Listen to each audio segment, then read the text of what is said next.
Hey everyone, my name is Zoe Jordan. I'm a personal trainer, graduating naturopath, and I'm also diagnosed with ADHD.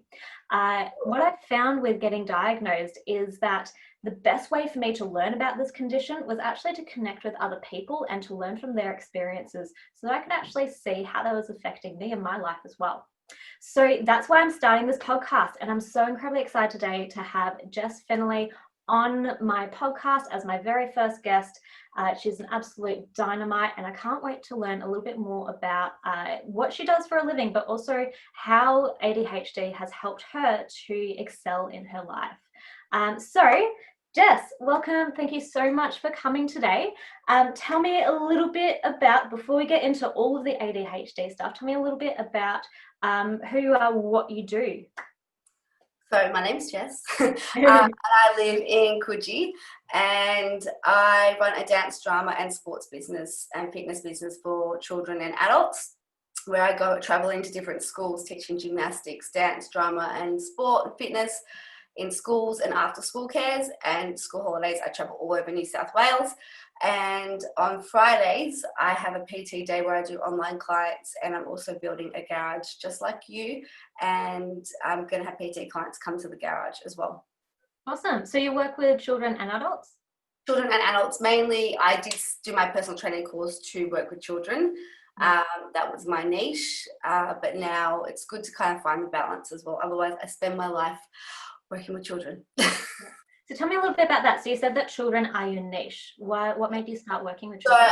I have always loved performing. I always wanted to be an actress when I was younger, and I always knew from a young age, any chance I could, I would always perform. Parents, friends would come over and we'd do performances for them. We would always be doing talent quests, and honestly, it's probably what helped me get through my ADHD is because it was like stepping into another world, and that creativity and imagination could run wild, and I just loved it. So when I started working with children, I realized that it was a lot like performing. You had to be animated and tapping into their imaginations and their interests, and where can you extend their imagination.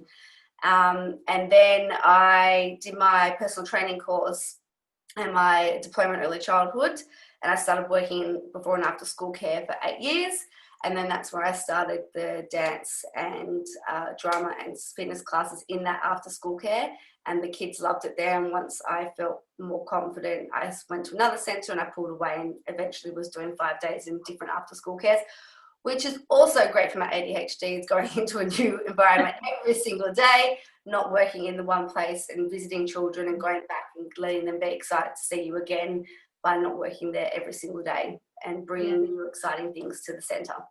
So it sounds like you've really set up your career to kind of hone in on what makes your ADHD sing. Yes, yeah, exactly, where it can thrive. And also I set up the classes, like if a centre just wants dance, then I can create a dance class, but I often push them to go with the dance, drama and fitness or sport in one class, because then you can cater to all children's needs and interests. And you know, attention spans can be 15 minutes and they're off somewhere else. At least if by that 15, 20 minutes they know they're going to go into drama, you can keep them there longer. And a lot of educators come to me end of class, we were so surprised how engaged all the children were, and they didn't leave. They didn't want to leave the class. They didn't ask to leave the class. It's like, well, you're catering to their needs, so they're happy. It's about them first. Yeah, and let's just hone in on what it is that you're actually doing. Dance, drama, fitness, and sport. Yeah. That is amazing. Yeah. So you know what, but like I'm gonna cut in on you there. That is actually phenomenal. Like I understanding more about like how ADHD people work. The fact that you have so many different elements in your package, that is so unique, and it's unique to all of us that are neurodivergent. But that's amazing, and it sounds like clicking with kids is really awesome for you because you can have all of these elements of your personality and it's captivating for them. Yeah, that's good. Yeah, so tell me a little bit more about it. So what inspires you the most about it? Walking into a centre or a school and them running up to me saying Jess and smiling and just wanting to find out what we're going to do, or just like, as I said before, performing got me through doing a lot of dance and drama as a younger child. I went to NIDA and Actor Centre and did lots of dancing, was 10 years in a theatre group, and I just thrived whenever I was in it. So if I can bring that and give back to them, and knowing what I thrived on is going to make them happy. It might not suit every child, but if I can affect one child with seeing them a light and them wanting to grow up and giving them a passion to follow, then my job is done. Yeah, and I can imagine that you are the absolute this diamond that pops into their day or their week, because you're full of well, you're full of energy, you're full of inspiration, and you're matching their energy levels, and not a lot of adults can do that. No, my energy literally doesn't stop. Yeah. Yeah, that's amazing. You're like a little Duracell bunny. So tell me a little bit more about like the ADHD side of it. So how did you find out, or when did you find out that you have ADHD?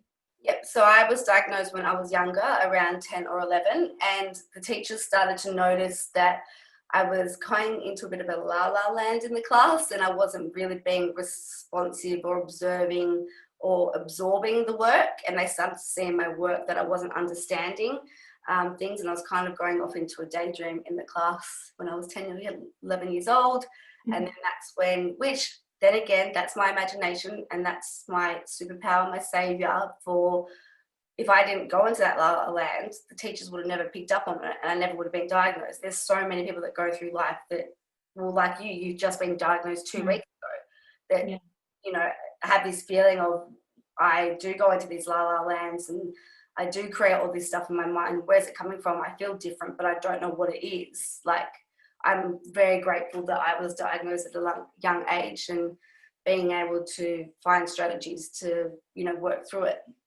Yeah. So a lot of people see ADHD as that kind of the kid, or generally the boy, actually. Women are really, really undiagnosed, but also just kind of completely left out of the ADHD spectrum because we don't present typically as the same profile as men do. It's always like it's the hyperactive child. Yeah, it's the kid that's bouncing on the tables. It's the kid that's trying to like jump and get everyone's attention and flying in and out of the room. Or it's girls, you know, like I actually didn't have the hyperactive. I had the attention deficit. Yeah. But, like girls, I've had parents say to me before, it's like the girls, it's always the boy that's a hyperactive, but you could have girls constantly that can't stop talking in class. So, oh, that's just girls talking, they just can't stop talking. But yeah, interesting. It's like there's that's one of the things I've always been able to do is talk. So, you know, it can be a sign as well that they have it, but there's lots of different crossovers. Yeah, and you're touching on it quite a bit, so let's hone in on that. So how do you see ADHD kind of affecting you as a condition? Well, I've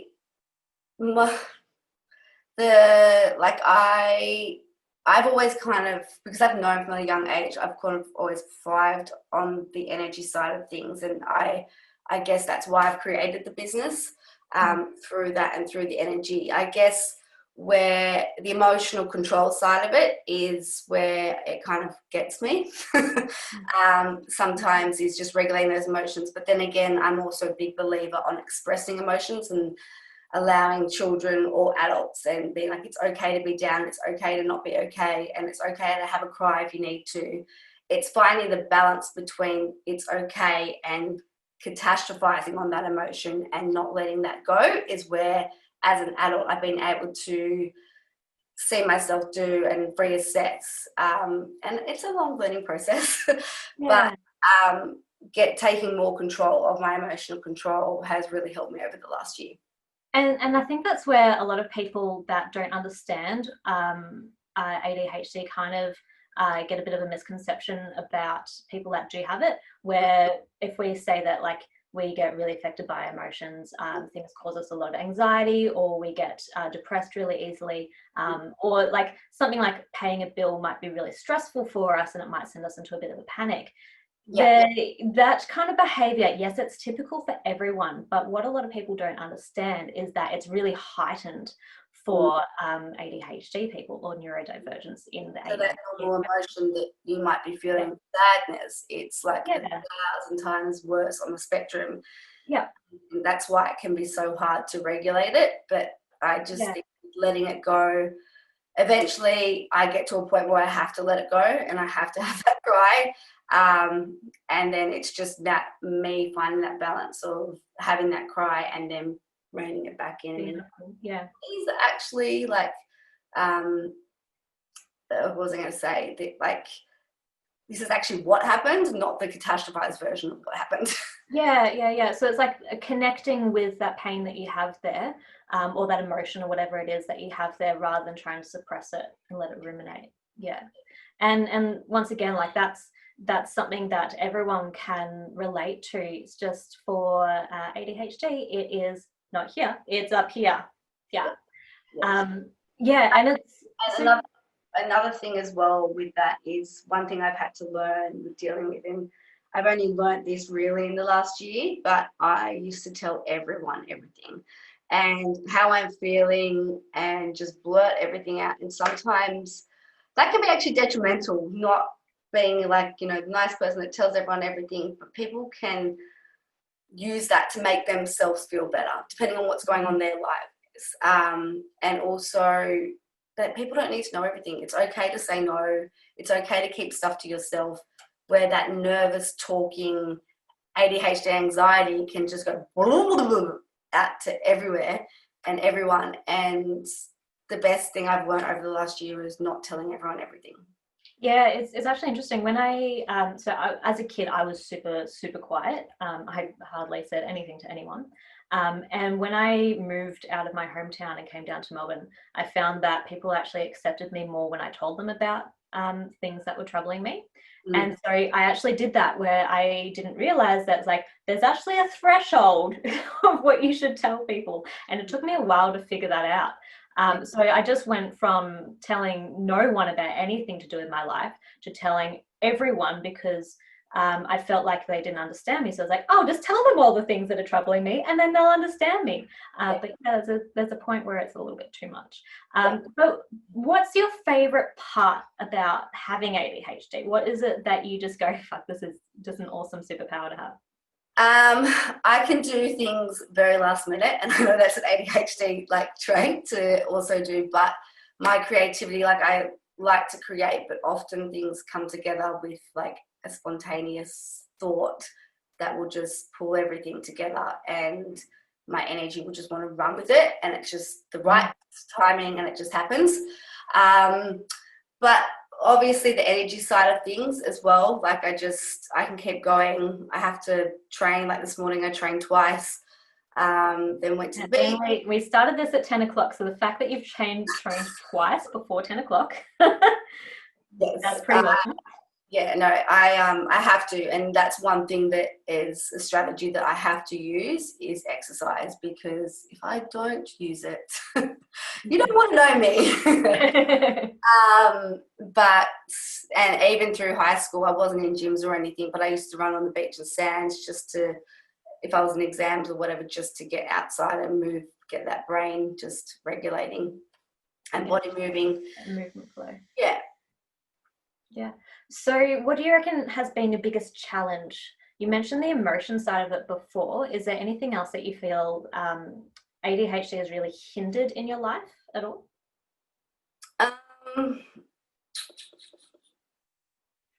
Not really. No, I'm always such a positive person though. The biggest thing would be probably the emotional control, but I feel like this year I've had a bit of a breakthrough with still working on it, but having more and not talking about it as much, just listening to myself and knowing what's inside, what's right, rather than getting that reassurance all the time.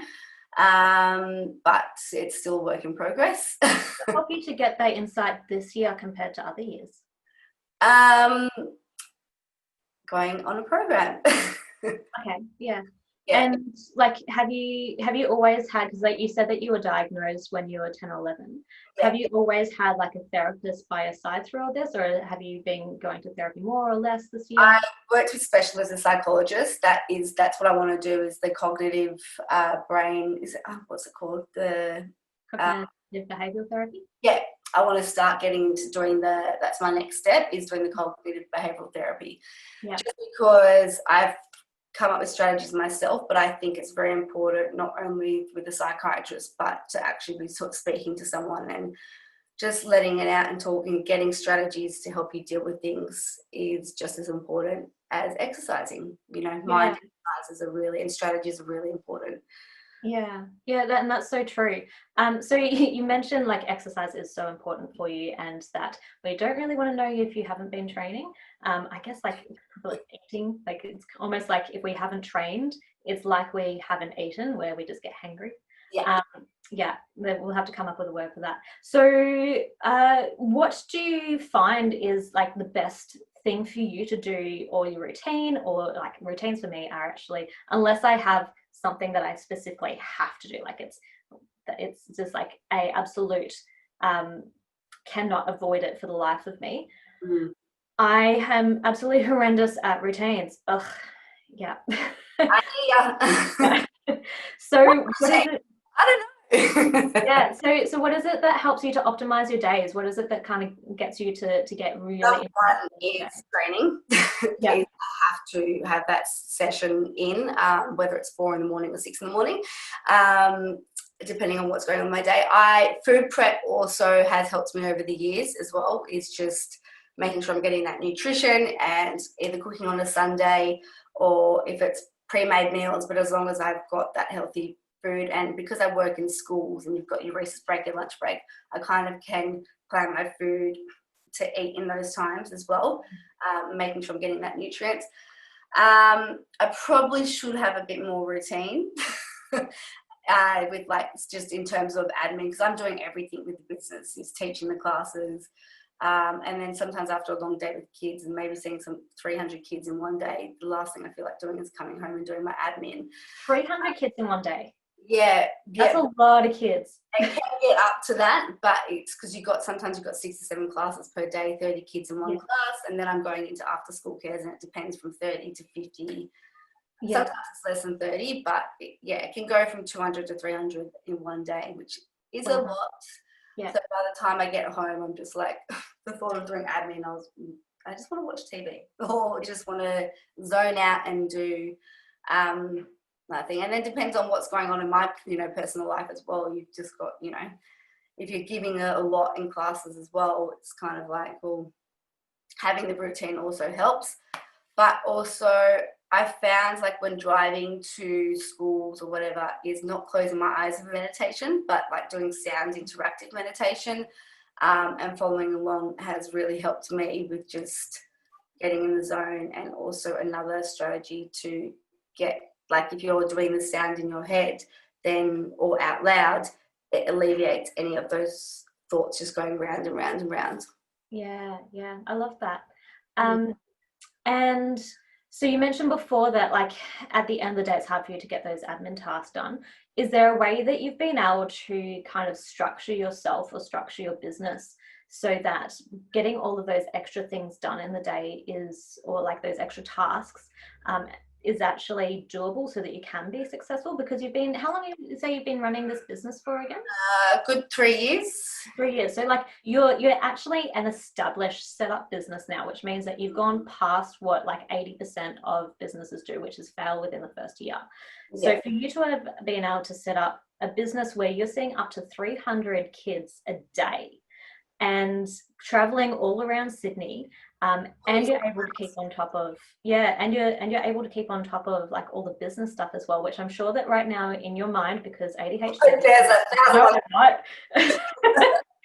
so how is it that you're able to do all this stuff? You've got so many hats on. What is it? What are you doing? Well, that's what I did. Actually, through COVID, it made me slow down a little bit, and that's why I've decided to keep that Friday as my PT and my admin day for the business. I only do 4 days in schools. So, I have Fridays as my admin day now. But otherwise I would just do it. I don't know. I would find a way when there's like, you persevere with ADHD. So if you want something, there's not, like, nothing will stop you from getting it. You will just do it. Yeah. So I guess I've just made it work, you know, like without routine. Like, it's just, if that end goal's there, I somehow just do it. Do you find that being like having a certain setup helps you? Because for me, I like to have people around me, or I like to be interacting with people when I'm trying to get work done. So before COVID, so I've been in lockdowns for 6 months now. We've had 2 weeks off, but 6 months of lockdowns. It's been hard. But for me, before lockdowns, I would do all of my work either with someone sitting beside me on the desk, or in a cafe, or in the gym where I normally work. So how do you get your admin tasks done? I often just do it at home, but I do find I have gone to cafes before and I actually am more productive, just because there's lots of people around. So I need to start doing that more. But the higher energy environment. Yeah, and I guess I can send emails. Like, I take my laptop when I'm at school, and you can hear people or who I'm working with is there, and I'm sitting next to them writing the emails. So I guess I do work. I'm more productive with people around me.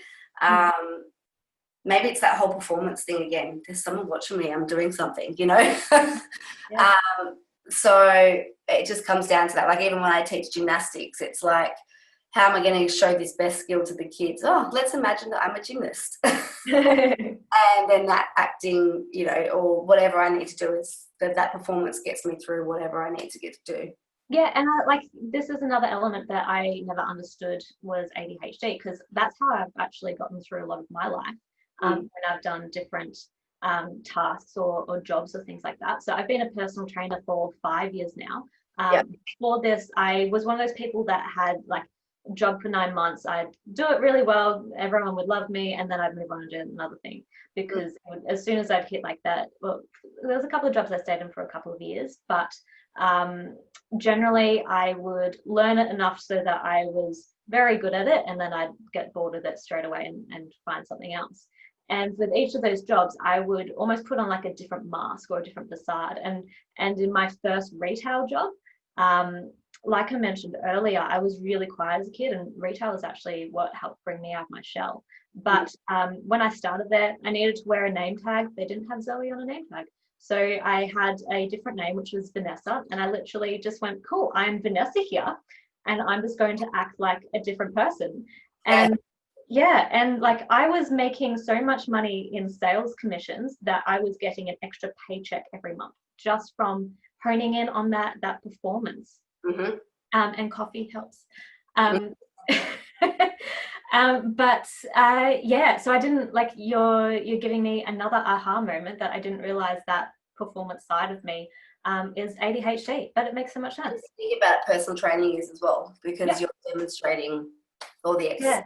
My personality is so much like a chameleon. It really depends on who the person is standing in front of me, and I will match their persona almost. Yeah, I'll match their energy. I'll match how they talk as well. And that's how I've managed to keep clients for 3+ years, because my energy and my personality is almost fluid with whoever is in front of me. So for you to be able to do that with so many kids in front of you at a time, 20 to 50 kids in front of you at a time, absolutely good fucking on you. It's like capturing all the energy. Like, lucky my energy is high to keep them there. But that's amazing. So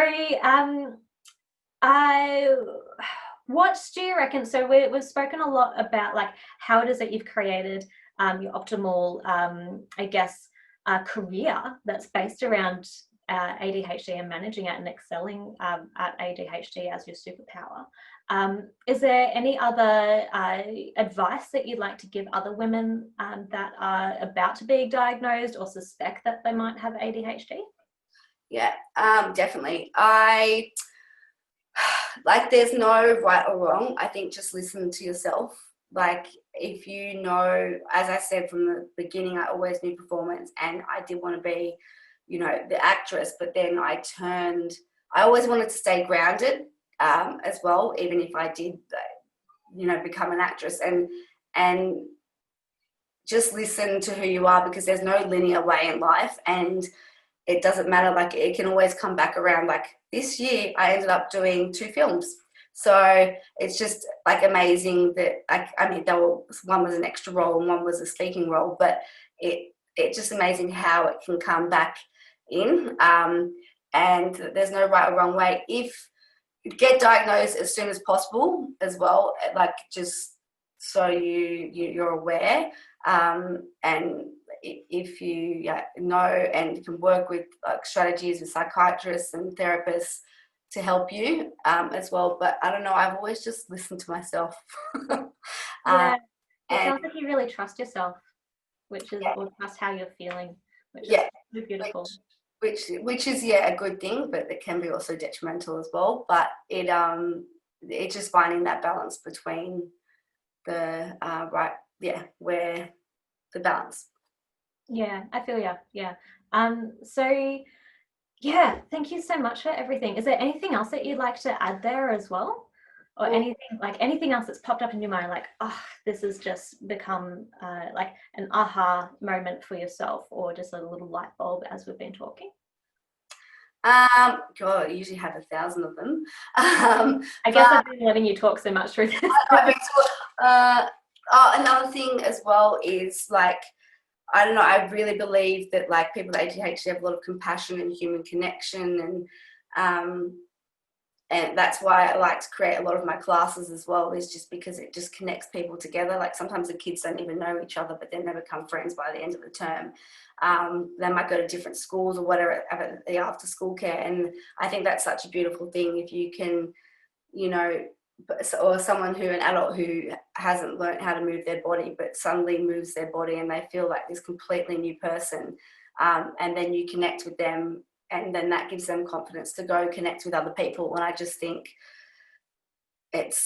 you can not have ADHD and do it, but I just think listening, I believe that I have like to match their energy and really connect with people, and I think it's such an important thing that it can take people anywhere. Yeah, and it sounds like you're not just connecting with other people, but you're connecting with yourself a lot as well. And that self-connection is really important, because if you are disconnected from yourself, then that is going to come across, because everything that you do is going to come across as disingenuine. But if it is that you don't get me wrong, there are days where I do feel disconnected. Like I'm not this amazing like person that's always connected, because I do definitely have my down days, and you know, but that's okay. Like you've got to have the down days to have the positive days. Sometimes those days can get really low, but you just got to tell yourself you're okay, and they can. Yeah. And that's so true as well. And I think that that's why I've been like just through the past couple of months with the lockdowns, because it has been so long now, that there is no highs and lows anymore. It's all just every day is the same. There isn't the going into an environment that has high paced music, that has people walking around me constantly. Yeah. Like I can go for a walk outside for a couple of hours a day, and like I do Zoom sessions with my clients, but it's not the same as the life that I've created myself, which has helped me to support how my brain has been functioning. So you're incredibly right that having down days is just as important, so that you can facilitate those up days as well, which is beautiful. Environment as well, it's a big thing from a young age with kids, is the environment and how they're going to learn. And I think if you have your environment to how you are, then you're going to thrive.